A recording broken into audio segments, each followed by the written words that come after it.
message to the doomsayers, those who are looking for pretty weak growth in the second half? No, obviously, we've seen that the interesting thing is here that German growth is driven by domestic demand, and we've had so much criticism about the German growth model, people saying that it was too dependent on exports.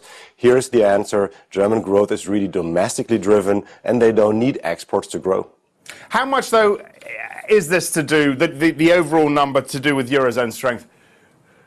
I think this is nothing to do with the Eurozone strength right now. I think it's to the contrary. It can contribute to a further stabilization of the Eurozone. We've seen that the Eurozone left the recession in the second quarter.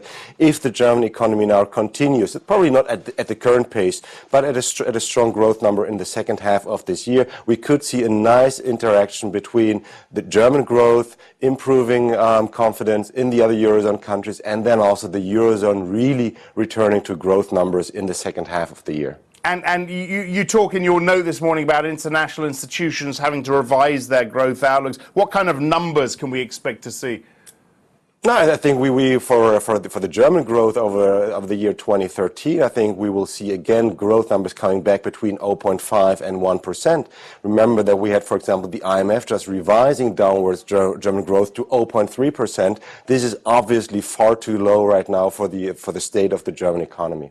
We're going to get some consumer confidence numbers out of the Eurozone a little bit later on. What are they going to tell us? I think also an improvement. I think really right now the Eurozone seems to be riding a kind of wave of improving optimism. It's far to tell that the crisis is over, but we do see that things are improving and that the cycle at least is improving in the Eurozone. How does to bring the US into this, how does the taper tantrum and the Fed fit into your global picture now?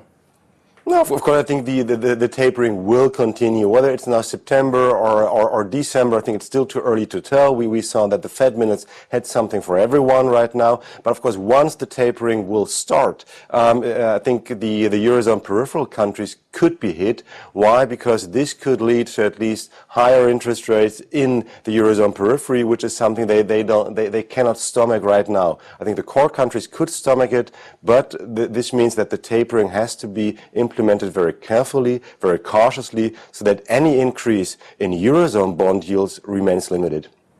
And what do you expect Mario Draghi to do next time around? I think right now that a rate cut is clearly off the table. We've seen also with yesterday's PMIs that the rate cut is not an issue any longer, which means that Mario Draghi will probably just wait and see and just make clear that that interest rates will not go up in the Eurozone. This forward guidance is something that Mario Draghi might have to quantify a bit more.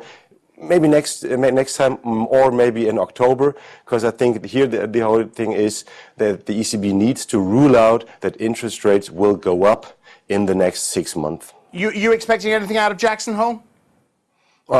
Not really, although of course there is a lot to talk about. I don't think that there will be any concrete answers to the current problems, neither the tapering in the US, nor the issue that we do have in emerging economies right now, nor from the ECB. So it will be a nice get-together, but without any concrete or tangible results.